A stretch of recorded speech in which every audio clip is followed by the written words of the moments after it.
وزیر داخلہ کی امریکی سرمایہ کاروں کو دعوت، مسائل ترجیحی بنیادوں پر حل کرنے کی یقین دہانی۔ وفاقی وزیر داخلہ محسن نقوی نے U S chamber of commerce میں امریکہ پاکستان بزنس کونسل کے وفد سے ملاقات کی، جس میں مائننگ اور انفارمیشن ٹیکنالوجی کے شعبوں میں سرمایہ کاری اور تعاون بڑھانے پر تفصیلی بات چیت ہوئی۔ وزیر داخلہ نے کانکنی اور آئی ٹی سیکٹر میں امریکی سرمایہ کاروں کو سرمایہ کاری کی دعوت دی اور کہا کہ U S Pakistan business council Pakistan میں سرمایہ کاری کی بے پناہ مواقعوں سے فائدہ اٹھا سکتی ہے۔ اس موقع پر محسن نقوی نے پاکستان میں کام کرنے والی امریکی کمپنیوں کے مسائل سنے اور کہا کہ امریکی کمپنیوں سے متعلق مسائل ترجیحی بنیادوں پر حل کیے جائیں گے۔ اس کے علاوہ وزیر داخلہ سینیٹر محسن نقوی نے امریکہ پاکستان بزنس کونسل کو ترجیحی بنیادوں پر خصوصی سہولتیں دینے کی یقین دہانی بھی کروائی۔ برآمد کنندگان اور پرچون فروش کے مقابلے میں تنخواہ دار طبقے کا ٹیکس میں حصہ 300% سے زائد۔ برآمد کنندگان اور ریٹیلرز کی مشترکہ ٹیکس کے مقابلے میں بھی تنخواہ دار طبقے نے پہلے 6 ماہ جولائی تا دسمبر کے دوران زیادہ انکم ٹیکس ادا کیا۔ آئی ایم ایف کے مطالبے خاص طور پر وہ افراد جو ماہانہ 5 لاکھ سے 10 لاکھ روپے یا اس سے زیادہ تنخواہ حاصل کرتے ہیں، ان کے لیے تنخواہ دار طبقے کے ٹیکس سلیبس کی شرح کو بڑھایا گیا۔ موجودہ رفتار کو مد نظر رکھتے ہوئے یہ پاکستان کی تاریخ کا پہلا مالی سال ہوگا جب حکومت تنخواہ دار طبقے سے 30 جون 2025 تک قومی خزانے میں 500 ارب روپے کی خطیر رقم جمع کرنے پر مجبور کرے گی۔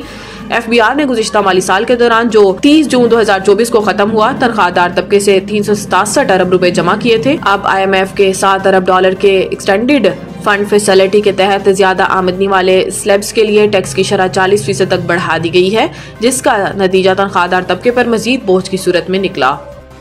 حکومت کے پاس وقت ہے، چاہے تو ابھی کمیشن کا اعلان کر دے۔ بیرسٹر گوہر نے کہا کہ مذاکرات بہترین راستہ ہے اور مذاکرات ہونے چاہیے تھے۔ تحفظات کے باوجود ہم نیک نیتی سے مذاکرات میں بیٹھے تھے، بڑی فراخ دلی سے ہم نے مذاکرات شروع کیے تھے۔ حکومت کی جانب سے ہمارے ساتھ ناانصافیاں ہوئیں۔ انہوں نے کہا کہ حکومت چاہے تو ابھی کمیشن کا اعلان کر دے۔ کمیشن میں یہ بھی طے ہونا تھا کہ اس میں کون سے جج اور ٹی او آرز کیا ہوں گے۔ یہ بھی طے ہونا تھا کہ کمیشن میں وقت کتنا لگے گا اور کیا کچھ ہوگا۔ کمیشن بنانے کے لیے کوئی اقدام نہیں لیا گیا۔ کچھ نہ کرنا ظاہر کرتا ہے کہ ان کی کمیشن بنانے کی نیت ہی نہیں۔ چیئرمین پی ٹی آئی نے کہا کہ حکومت کی جانب سے ہمارے ساتھ زیادتیاں ہوئیں۔ انہوں نے کہا کہ ابھی 28 جنوری کی تاریخ رکھی ہے، ہم نے 16 جنوری کو کہا تھا کہ آپ 7 دن میں کمیشن کا اعلان کریں۔ ہم تمام سیاسی جماعتوں کے ساتھ بات کرنا چاہ رہے تھے۔ ہفتہ وار مہنگائی دہائی کی کم ترین سطح تک پہنچ گئی، 3% سے نیچے آنے کا امکان۔ تفصیلات کے مطابق پاکستان میں مہنگائی کے دباؤ تیزی سے کم ہوتے نظر آ رہے ہیں، جیسا کہ حساس قیمتوں کے اشاریے۔ ایس پی آئی نے 23 جنوری کو ختم ہونے والے ہفتے کے لیے سالانہ بنیادوں پر صرف 0.52% اضافہ ریکارڈ کیا۔ یہ پچھلے ہفتے کے 1.16% کے مقابلے میں نمایاں کمی کو ظاہر کرتا ہے اور یہ مسلسل چوتھا ہفتہ ہے جس میں مہنگائی میں کمی ہوئی ہے، جو دسمبر 2024 کے اختتام پر ریکارڈ کی گئی 5.08% سے کم ہو گئی ہے۔ حساس قیمتوں کے اشاریے میں کمی، جو کہ بنیادی اشیاء پر مختصر مدتی مہنگائی کا پیمانہ ہے، نے ماہرین معیشت کو جنوری کے صارف قیمت اشاریے میں نمایاں کمی کی پیش گوئی کرنے پر مجبور کر دیا۔ یہ رجحان اسٹیٹ بینک آف پاکستان کو اپنی پالیسی ریٹ، جو اس وقت 13% ہے، کم کرنے پر مجبور کر سکتا ہے۔ نوید ٹکا شاپ، منشی محلہ چوک، نیا انداز، نیا ذائقہ اور معیار ایک ساتھ۔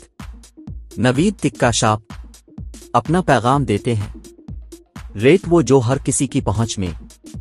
نوید ٹکا شاپ کی نئی آئٹم میں فش ٹکا، چکن پکوڑا، سجی چکن ٹکی، آلو چکن ٹکی، شامی کباب، بہترین اور صاف ستھرا ماحول، ذائقے دار بہترین کھانوں کا مرکز، ایک بار ضرور آزمائیں۔